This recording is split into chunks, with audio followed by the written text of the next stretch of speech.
you're happy and you know it, stomp your feet, stomp your feet. If you're happy and you know it, stomp your feet, stomp your feet. If you're happy and you know it, and you really want to show it. If you're happy and you know it, stomp your feet.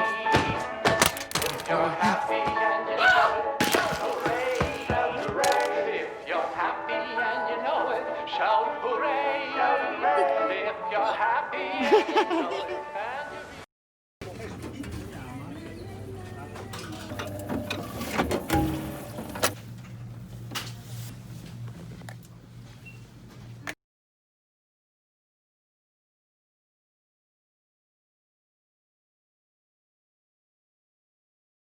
Arthur Fleck dreams of becoming a successful stand-up comedian in a harsh, dystopic world.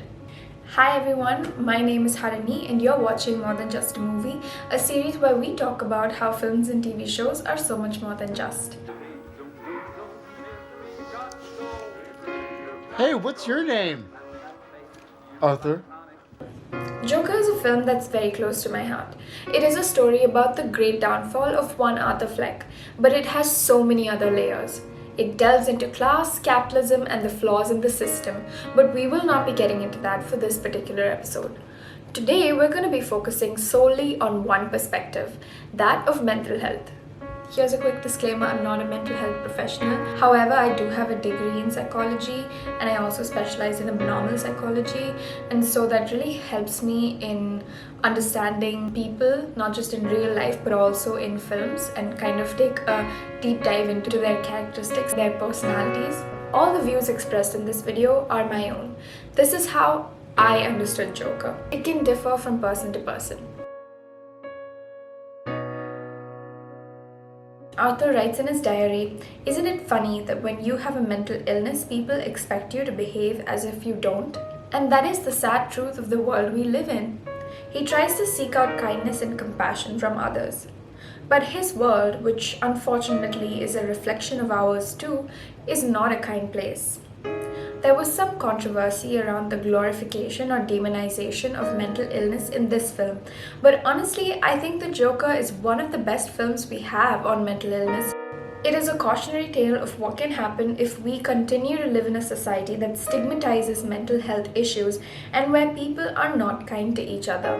It was Scott Silver and I, when we sat down to write it, we sat down to write a movie about empathy and the lack thereof in the world.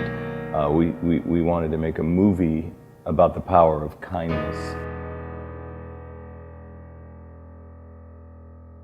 Arthur needed compassion and empathy. He needed help, but he did not get it.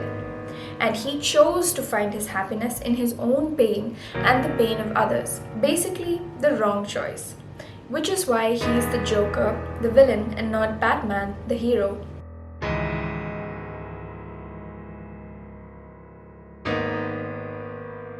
The first thing you hear Arthur, the man who eventually evolves into the Joker, say on screen is this: Is it just me? Or is it getting crazier out there?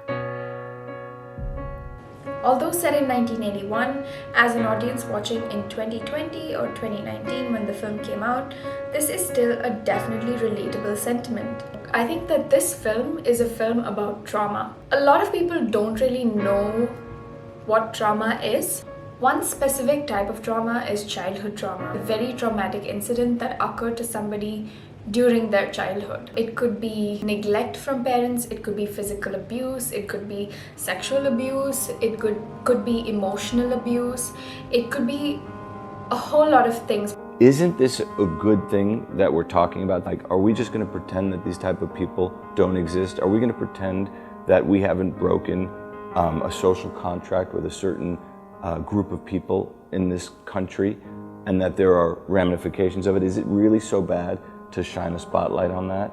Is it really so bad to say we're failing as a human experiment and maybe we should shine a spotlight on this? Personally, as a survivor of childhood trauma, I could empathize with Joker, and at the same time, I was able to differentiate myself from him by seeing that he is an antagonist. I think that was the place where most people were not able to make that divide. makes you think you could do that? I mean,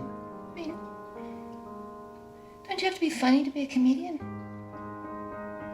Arthur Fleck is a man struggling with years of suppressed trauma caused by the physical and emotional abuse he endured in his childhood. Trauma is defined as the lasting emotional response that often results from living through a distressing event. Experiencing a traumatic event can harm a person's sense of safety, sense of self, and ability to regulate emotions and navigate relationships. Long after the traumatic event occurs, people with trauma can often feel shame, helplessness, powerlessness, and intense fear. I feel like the filmmakers did such a great job of getting the audience to empathize with Arthur that we were rooting for him so hard that when he killed, it almost felt like we were cheering for him, which I think is crazy because it's kind of mimicking the response of the crowds in the film itself. They're so fed up that they're actually cheering this man on and they're not able to see that he's doing something horrendous. You always have a choice to do the right thing. He has a choice of working hard to overcome trauma, and he has a choice of lashing out, using violence to feel better, coping in a very unhealthy way. Arthur is the Joker, so obviously he's gonna make the wrong choice. If he'd made the right choice, this would be the story about Batman. Because Batman faced childhood trauma as well, but Batman or Bruce Wayne chose to do the right thing and become a hero, and that's why he's Batman. What the filmmaker really tried to drive home is he went after this guy and shot him in the head. Regardless of Arthur having a mental illness or not, that was a choice that he made as a human being, and that was the wrong choice. And I think it's very important to make the distinction between that. See all this, the lights, the show, the audience, all that stuff. I'd give it all up in a heartbeat to have a kid like you. The biggest takeaways of Joker when it comes to the realm of mental health is that we all need to be really kind to each other. It's not, however, trying to say that, look, if you're not kind to this person's going to be a bad human being and that's your fault. That's not what this is trying to say. It's just trying to say, listen, you don't know what someone else is going through. You don't know what kind of trauma that person might be dealing with. So just be kind, right? Arthur, I have some bad news for you. You don't listen, do you? I don't think you ever really hear me. You just ask the same questions every week. How's your job? Are you having any negative thoughts? All I have are negative thoughts. But you don't listen anyway.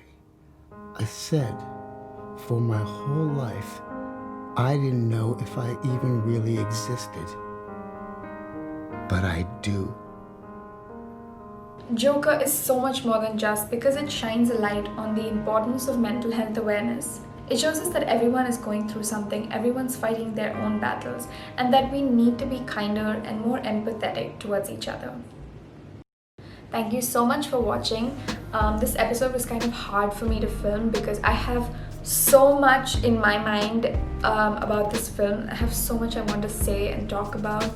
I usually write down what I want to talk about, but I really wasn't able to for this particular film, and so I just decided to just talk. Tell me what you thought of this episode. Leave it as a comment down below. Like this video if you enjoyed it. Share it with someone you think might like this video. Don't forget to subscribe. Thank you so much for watching. I hope you all are happy and safe. Also, quick reminder, if you feel like you're going through something, and if you're feeling anxious, or if you just want to talk, and if you're looking for some sort of sign from anywhere, this is it. Talk to someone, find out about counseling services that you can rely on. Go talk to a therapist. Therapy helps. Find the right therapist though, but therapy helps.